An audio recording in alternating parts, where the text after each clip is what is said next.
É bom. Gabigol. Cara, o Gabigol, claramente ele tava gostoso mexido ou não tá com... gostoso? Então, tá... Segundo ele, tá, né? Segundo quem tá com ele, tá gostoso.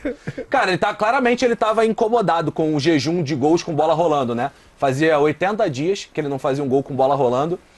O último foi contra o Volta Redonda. Ele claramente estava incomodado. Porque você percebe que o gol que ele perde ali, de perna direita, que é um gol que, na boa, mesmo sendo de direita, não é comum do Gabigol perder. Não é comum, é um gol muito fácil. E ele estava incomodado. E quando ele faz o gol, que é um gol na jogada ensaiada ali do Flamengo, e ele até faz um gol de canela, né? A bola pega na canela dele e vai pro gol, ele vai comemorar com todo mundo, ele quer o calor ali, né? O abraço, porque ele tá vivendo um momento que tá incomodando ele. Ontem, o Gabigol, ele não fez uma partida ruim. Vi muita gente falar, o Gabigol foi o pior jogador do Flamengo. Cara, eu discordo frontalmente disso. Acho que o Thiago Maia foi consideravelmente pior do que ele no jogo. O próprio Wesley, né, que foi expulso.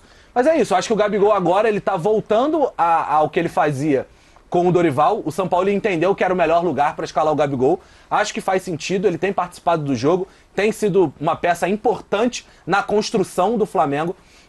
E eu acho que assim, cada vez mais ele vai viver jejuns de bola rolando, porque a posição dele não é mais o gol.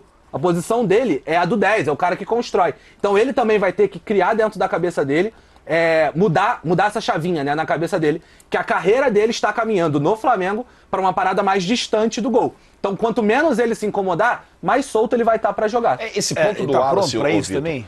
sobre a avaliação do desempenho do Gabigol como bom ou como ruim, como desempenho bom ou ruim. Cara, assim, o jogador que perde chances, que finaliza e que não tem precisão, como tem acontecido com o Gabigol, caíram 2 bolas no pé dele domingo, ele não tomou as melhores decisões. Ontem ele perdeu um gol incrível dentro da pequena área. Muitas vezes a performance dele é avaliada como ruim pela falta de precisão. E aí você deixa de enxergar a participação dele como um todo. Eu consideraria ruins as atuações do Gabigol domingo e ontem se ele tivesse se escondido completamente dos jogos. E não foi o caso. E não costuma ser com o Gabigol assim. Ele pode estar numa fase onde a bola não está entrando, aí tem azar, aí tem intranquilidade, tem um monte de coisa que muito jogador que é camisa 9 ou muito atacante passa. O Soares não faz o gol com bola rolando há quase 2 meses no Grêmio. O Yuri Alberto está há 10 jogos sem marcar gols. Então todo atacante bom, médio, ruim, já viveu o período de jejum. O problema é, você vai se abater totalmente com o jejum e vai ser completamente omisso do jogo, ou você vai compensar armando, criando, correndo, se dedicando, marcando, fazendo algumas outras funções. Isso o Gabigol faz. O Gabigol não se esconde nos jogos. Então eu acho que cobrar por um desempenho melhor, a bola tem que entrar, tem que caprichar mais na finalização, é questão de treino, é questão mental, beleza, faz parte. Agora, dizer que o Gabigol tem jogado mal, eu vejo como Wallace, eu não concordo. Ele perdeu o gol de direita ontem, que era um gol facílimo, né? A gente concorda aqui que era um gol muito fácil. Sei lá, minutos depois, não vou lembrar de cabeça quanto tempo foi, a jogada da falta lateral, ela é construída pro Gabigol. Ela é treinada pro Gabigol bater aquela bola de esquerda de primeira. Se é um cara omisso, como você falou, muda a jogada. A jogada vai mudar, porque é uma bola difícil de bater. Ela vem de primeira, pra você bater de primeira. Então, assim, se é um cara omisso, você foi muito bem na tua análise. Ele não é um jogador omisso e ele nunca vai ser. Não à toa ele é um dos capitães do Flamengo. Do Flamengo nunca foi. Então, assim, a análise do Gabigol, a gente precisa aprender a fazer uma análise mais completa, porque ele não é mais o gol. Ele não é mais o Gabigol apenas, ele é um monte de coisa. E eu tô vendo muita gente fazer uma análise absolutamente superficial sobre o jogo dele. E aí, Vesse, acaba se intensificando essa discussão, principalmente em cima do Gabigol, muito também pelo fato do momento do Flamengo. Certamente, se o Flamengo tivesse em outro momento, enfim, ganhando os seus jogos, a gente não estaria falando, a gente estaria falando, olha só como o Gabigol, além de fazer gol, também pode construir jogadas. Então, assim, o ponto é, ele está preparado para isso? Você consegue enxergar ele maduro para entender que, de repente, ele vai passar alguns jogos sem marcar? Eu acho assim, que inclusive me chamou a atenção, mais do que ele passar por jejum sem fazer gol, primeiro sem fazer gol nenhum, depois sem fazer gol com a bola rolando, né, porque ele fez 2 gols de pênalti, é um Gabigol abatido, que aí não combina com o perfil do Gabigol. O Gabigol, do mesmo jeito que a gente acabou de dizer que o Cano tem um perfil mais low profile, né, não provoca, tá ali, fala, né, das respostas dele ali, então, o Gabigol ele tem um perfil mais expansivo, mais explosivo, então isso faz parte da pessoa.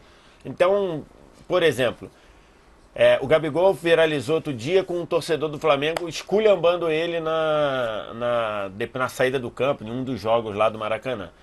Assim, o Gabigol de uma outra época, ou ele ia partir pra cima do cara pra responder alguma coisa, ou ele iria ironizar o cara, ia dar uma risadinha, alguma coisa assim. Ele ficou assustado, que ali mostra que ele tá um cara diferente, um cara abatido, um cara apático, que não combina com ele. Tanto é que quando ele perde o gol da perna direita, que de fato era um gol assim muito perdido, porque o Pulgar ajeita consciente pra ele chapa, e não precisava nem bater na bola, era só deixar a bola bater no pé dele e a bola vai pra fora. É algo que eu nunca imaginei que eu fosse precisar ver. Todo mundo parando pra ir dar moral pro Gabigol. Quando antes não era esse o Gabigol, era o Gabigol que dava apoio para as pessoas. Então, assim. Mas é que talvez o Gabigol, nessa trajetória do Flamengo, não tenha vivido um período. O Flamengo não tenha vivido um período tão ruim como está vivendo em 2023. O Flamengo teve goleada, final de Libertadores perdida, goleada de 5-0 para o Del Valle. O Flamengo teve maus momentos de 19 para cá. Mas nunca um momento tão longo, com tantos títulos perdidos, como agora em 2023. Mas eu também nunca tinha visto o Gabigol abatido. Por exemplo, a campanha da Libertadores do ano passado. Você tem ali, o Gabigol faz o gol da final, o gol que é o gol do título, mas antes ele estava um tempão sem marcar, quem estava aparecendo era o Pedro. E a gente não viu o Gabigol abatido, você não viu o Gabigol reclamando, você não via.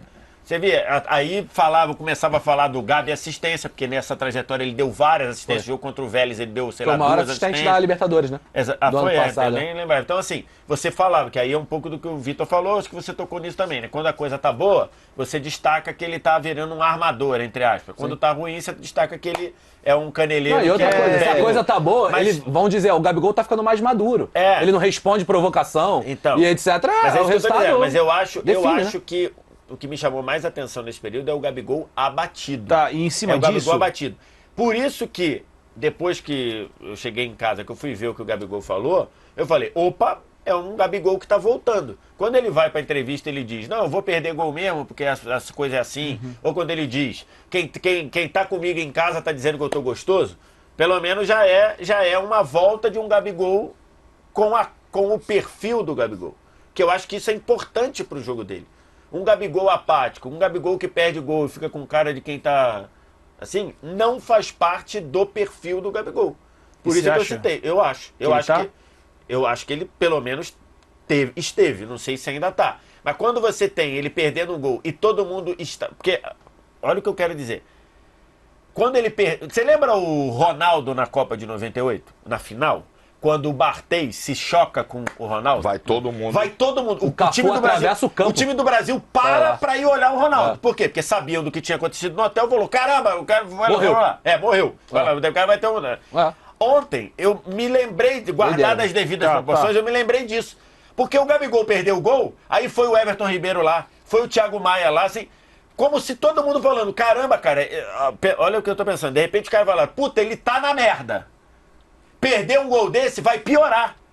Vamos resgatar o cara. Vamos lá tentar resgatar. Em cima disso, quando isso não é o normal do Gabigol. Sim. O Gabigol é perder um, dar risada, porque vai fazer o outro. Então, assim, isso é que eu tô querendo dizer. Acho que o time tá percebendo, ou estava, vamos supor que talvez ele tenha mudado, estava percebendo que o Gabigol estava diferente, não só por perder gols ou de estar sem fazer gol, mas por estar abatido, que é uma coisa que é diferente da característica dele. Mas eu acho que tudo que aconteceu com o Flamengo em 2023 abalou a confiança do time como um todo. Basta ver o que virou o Flamengo depois da expulsão do Wesley ontem. O time começou a se tremer em campo, gente. Fabrício Bruno, em cima do que o Fabrício Bruno, o erro é bizarro. É ele o time que tá apavorado. É isso. O Flamengo apavorado. Em cima do que você estava trazendo, assim, não sei se de fato a gente estava vendo informações aí na internet, né, do muro pichado mais uma vez lá no Flamengo. P12. E um dos pontos era justamente... Teve hoje? Teve P12. Teve. Madrugada o P12 foi trabalhar. Um dos pontos era assim, volta Rafinha e falta de liderança. Volta Rafinha? Volta Rafinha e falta de liderança. Hoje de novo? Então assim... Hoje de novo botaram volta Rafinha. Ele tá de brincadeira. Então, aí, Vés, mas assim, é coincidência, porque você vinha falando justamente dessa questão de um dos caras que ele é o líder do Flamengo, de repente o Gabigol tá numa fase abatida. É coincidência ou falta, de repente, para grandes jogos, esse cara líder no Flamengo? Eu não acho que falte líder, não. Acho que o Flamengo tinha 3 bons líderes, né? Quer dizer, 2 bons líderes. Tinha o Diego Alves também, que, né, teve momentos de liderança e não. Aí saiu o Diego e agora tem o Everton Ribeiro, que tem um perfil de liderança diferente, e o Gabigol acho que é um líder técnico que virou. Mas acho que talvez o que o Jorge está falando, né? Um momento tão ruim, tão duradouro, que o Flamengo está, desde o início da temporada, fazendo vergonha. A verdade é essa. O Flamengo está, desde janeiro, fazendo vergonha atrás de vergonha. É o time da Série A com mais derrotas do ano. Com mais derrotas, perdeu 10 derrotas, né? Aí, ontem até a gente fez a conta, mesmo que você tire os jogos extras, entre aspas, né? Que são o Mundial, a Supercopa e a Recopa, são 5 jogos extras. Nessa daí são 3 derrotas.